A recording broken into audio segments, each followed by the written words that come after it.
नमस्कार।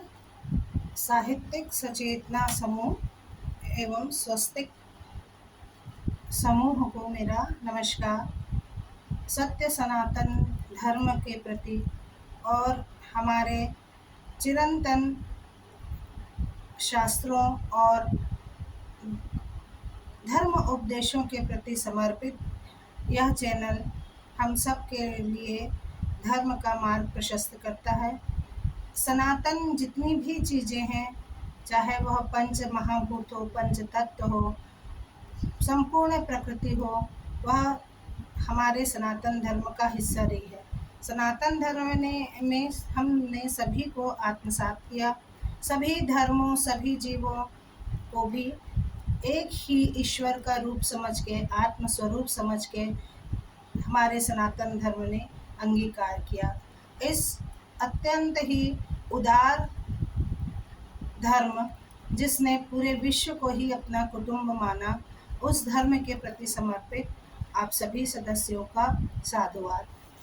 मैं हमारे सनातन धर्म में अत्यंत पूजनीय और प्रायः ऐसा कोई भी घर नहीं होगा जहाँ इस वृक्ष को लक्ष्मी स्वरूपा मानकर पूजा नहीं होती होगी।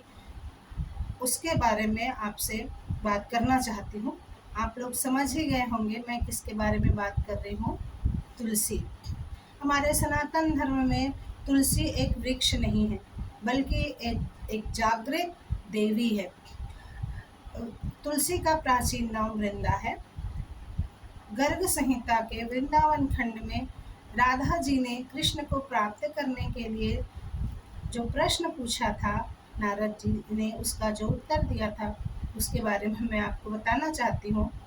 नारद जी ने कहा कि श्री राधा जी ने अपने हृदय में विचार किया और विचार करके एक प्रश्न पूछा था कि परम सौभाग्यदायक महापुण्यजनक कृष्ण की प्राप्ति के लिए ऐसा कौन सा कार्य है जो हम करें तो हमको कृष्ण प्राप्त हो जाए।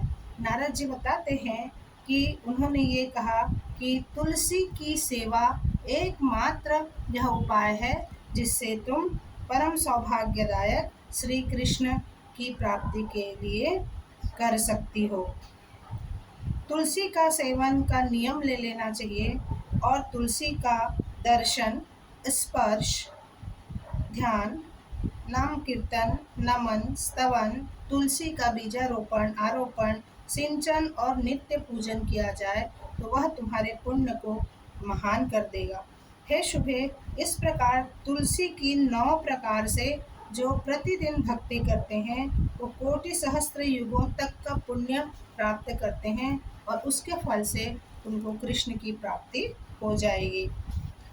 नारद जी ने कहा कि तुलसी जो है, जब तक शाखा, प्रशाखा, बीज, पुष्प और सुंदर दलों के साथ इस पृथ्वी पर रहेगी, मनुष्यों की लगाई हुई तुलसी जब तक उनके घरों में सिंचित होती रहेगी, तब तक लोगों के वंश में जन्म लेने वाले और जो मृत्यु को भी प्राप्त कर चुके हैं, उन सब के साथ उसके पुण्य बढ़ते चले जाएंगे।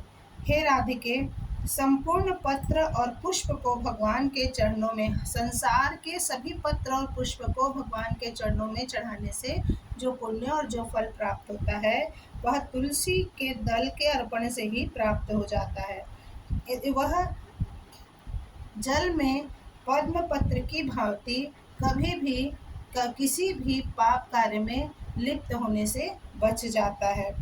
100 भार सुवर्ण, 400 भार रजत के दान का जो पुण्य मिलता है, वह तुलसी वन लगाने और उसकी सेवा करने से प्राप्त होता है। हे राधिके, जिसके घर में तुलसी का बगीचा या तुलसी का वन होता है, वह हमें तीर्थ स्वरूप हो जाता है। उस व्यक्ति को कभी तीर्थ जाने की आवश्यकता नहीं होती है। वहाँ यमराज के दूत जाना नहीं चाहते हैं। इस प्रकार राधा जी को नारद जी ने कहा तुलसी वन लगाने की प्रेरणा दी। पुष्कर आदि तीर्थ, गंगा आदि तीर्थ, नदियों आदि में जितने भी प्रकार की कामना से लोग स्नान, ध्यान, पूजन करते हैं, वह सारे देवता नियमित तुलसी दल की सेवा से मनुष्यों के घर में निवास करने लगते हैं। सैकड़ों पापों से युक्त व्यक्ति भी यदि प्रायश्चित के साथ तुलसी की मंजरी को सिर पर रखकर प्रणाम करता है और प्राण त्यागता है तो यमराज उसको नरक की ओर नहीं ले जाते हैं। जो मनुष्य तुलसी काष्ठ का घिसा हुआ चंदन लगाता है वो उसका शरीर को पाप नहीं छूता। जहाँ जहाँ तुलसी वन की छाया होती है वहाँ वहाँ पितरों का श्राद्ध यदि होता है तो वह दान अक्षय हो जाता है। हे राधिके, श्री हरि के महात्म्य की भांति तुलसी का महात्म्य भी अत्यंत महान है। जो स्त्री अथवा पुरुष भगवान श्री कृष्ण के चरणों में चंदन युक्त तुलसी पत्र अर्पित करता है वह भगवान का सानिध्य प्राप्त करता है। अतः गोपनंदिनी, तुम भी प्रतिदिन तुलसी का सेवन करो जिससे श्री कृष्ण सदा ही तुम्हारे वश में रहें। इस प्रकार रासेश्वरी श्री राधा ने साक्षात श्री हरि को संतुष्ट करने वाली तुलसी सेवन का व्रत आरंभ किया। उन्होंने केतकी वन में 100 हाथ डोलाकार भूमि पर बहुत ही सुंदर तुलसी का मंदिर बनवाया। उस दीवार को सोने से जड़ाकर अत्यंत सुंदर तुलसी का चौरा लगवाया और परिक्रमा के लिए स्थान बनवाया।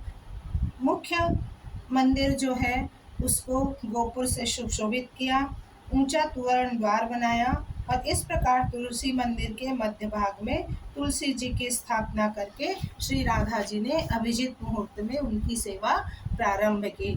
इस प्रकार श्री राधा ने बड़े भक्ति भाव से श्री कृष्ण जी की कृपा प्राप्त करने के लिए अश्विन शुक्ल पूर्णिमा से लेकर चैत्र पूर्णिमा तक तुलसी सेवन व्रत का अनुष्ठान संकल्प लेकर प्रारंभ किया। इस प्रकार उन्होंने